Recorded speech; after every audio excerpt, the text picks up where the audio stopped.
శాశ్వతంగా తెలుగుదేశం పార్టీ అధికారంలో ఉండాలని, కనీసం 10 సంవత్సరాల పాటు తెలుగుదేశం పార్టీ అధికారంలో ఉండాలని, అలాగే కూటమిగా బలంగా ఉండాలి అన్నటువంటిది కోరుకోవడమే బెటర్. ఇప్పుడు టీడీపీకి సంబంధించిన కార్యకర్తలు ఇదేదో ఎవరి కోసమో చెప్పట్లేదు.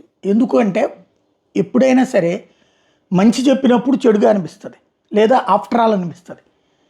కానీ ఆ తర్వాత వచ్చినప్పుడు గుర్తుపెట్టుకుంటారు. నేను ఇంతకుముందు తెలుగుదేశం పార్టీ కార్యాలయం మీద దాడి జరిగినప్పుడు, అది గన్నవరంలో జరిగిన, అలాగే అక్కడ జరిగిన, అలాగే బాబు గారిని దూషించినప్పుడు అది తప్పుపడుతూ చెప్పాను, రేపు పొరపాటు వాళ్ళ అధికారంలోకి వస్తే మీరు ఇబ్బంది పడతారన్నట్టు. అదే జరిగింది.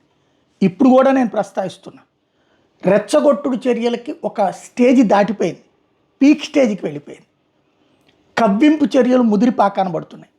నిరంతరం మీడియాను నమ్ముకుని ఒక ప్రచారాల హడావిడి ఒకటి, రెండో పక్కన 24 గంటలు హింస పెట్టడం, వేధించడం, విసిగించడం, దారుణంగా అవమానించడం అన్నటువంటిది ఒక సహజ సిద్ధమైపోయింది. ఇది వినడానికి బాగుంటుంది, అందంగా ఉంటుంది.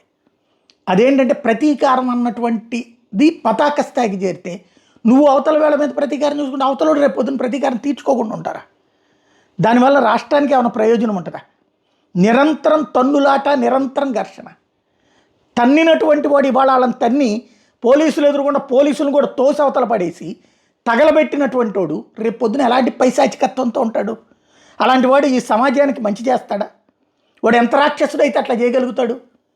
ఇప్పుడు అలాంటి వాళ్ళ మీద రేపు పొద్దున వీళ్ళు దాడులు చేస్తే అప్పుడు ఈ సమాజానికి పనికొస్తుందా?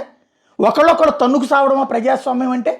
బూతులు తిట్టుకోవడం, తన్నుకు సావడం, ఇదే కోరుకునేది ప్రజలు? వాడు తిట్టాడు మేము కొట్టామంటే నువ్వు తిట్టావు వాడు కొట్టాడు కదా ఇంతకుముందు. అప్పుడు అలా తిట్టారు, కొట్టుకు సచ్చారు కాబట్టి కదా వాళ్ళని తీసి పక్కన పెట్టింది. మళ్ళీ వీడు తిట్టాడని నువ్వు కొడితే అప్పుడు నిన్ను పక్కన పెట్టాలి కదా.